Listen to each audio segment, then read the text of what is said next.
Chapter 3. The Three Fundamental Rays of the Seven Spirit. The root of the serpent fire system, the plexus sacralis, is connected either to the light power system of dialectics, the system of the tree of the knowledge of good and evil, or to the light power system of the universal seven spirit, the system of the tree of life. You must realize clearly that by means of the streams of light, root substance of a particular composition is being radiated to you and is entering your system. Root substance is building material, cosmic material. The threefold serpent fire system absorbs this building material via its root system, draws it upward into the head sanctuary, and fills the seven brain cavities with it. It is out of these seven elementary building materials that a human being lives, that a human being exists as to his or her entire state of being. They determine the density and nature of the various vehicles of the personality. It therefore makes an enormous difference with which spaces and states of root substance a human being is connected. When we say God is light, we mean that the Logos sends building materials to us via his light, and with the aid of these we will be able to carry out his plan for us and for the all manifestation. There are 7 different divine light streams, and so there are also 7 root elements out of which a human being must live. The ancients called them the 7 harmonies. The candidate in the Gnostic mysteries must completely be able to react to these 7 harmonies. He has to be able to possess them completely and to store them in the 7 brain cavities, the storehouse of his state of life. The true human being, which possesses an active threefold serpent fire, absorbs a fundamental threefold prana via his threefold tree of life. This threefold prana is concentrated in the 3 higher brain cavities, and being fundamental, it opens up the rest of the system for the 4 other streams of life. In the dialectical human being, in whom the 2 canals of the sympathetic cords are not connected via the plexus sacralis, only one fundamental stream of life can enter in the way mentioned above, with the result that the 3 higher brain cavities are filled with one and the same breath of life. You will be able to imagine that a disturbance in such a fundamental organism will not only make a human being abnormal, but at the same time will make him in all respects different from what is included in the plan. The 3 fundamental breaths must cooperate in the 3 higher brain cavities if there is to be any question of original human genesis.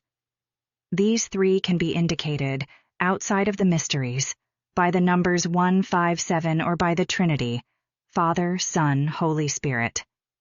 The group of dialectical people that can react to the first ray only shows the signature of having an ineradicable drive for a religious mode of life. The group of dialectical people that can react to the 5th ray only constantly strives for the expansion of the intellectual faculty, and the group which is completely attuned to the 7th ray is constantly busy performing activities with great energy. How is it possible that in such a disturbed organism the longing for the restoration of what was violated, for the liberation from the wheel of birth and death, can emerge? At a certain moment this longing rises up from the human heart. Firstly, the heart is closely linked with the 3 higher brain cavities, and secondly, the heart is the seat of the spiritual human being, as the universal teachings tell us. We know this is correct. We know about the original atom. We know about the reflection atom and the rosebud enclosed in the heart. For this reason, the human being will at a certain moment, when he has been beaten long enough and hard enough by the lashes of Nemesis, i.e. by the original power, begin to hear a strange voice speaking in his heart. It is the voice of the Sphinx that is almost buried in the desert sand. It is the voice that calls and pleads for liberation. Whoever responds to this voice in piety and godliness, and follows the path shown to him year after year, will be able to restore the threefold serpent fire. And from that moment on, the 3 higher brain cavities can be filled with the 3 fundamental rays of the 7 spirit.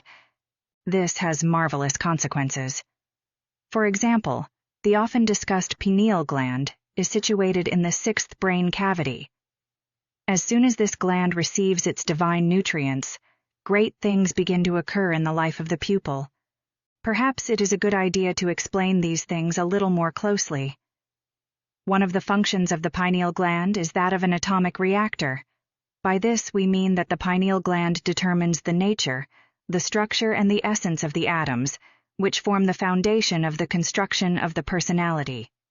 The atoms the human body is composed of possess a certain quality. They correspond to a certain crystallization factor. The pineal gland determines and produces this quality and all its consequences. The pineal gland emits atoms with great generated force. It will be clear that when the threefold serpent fire is restored, and the three fundamental rays of the seven spirit can fill the three higher brain cavities with their radiations, the pineal gland is stimulated to start a completely new activity.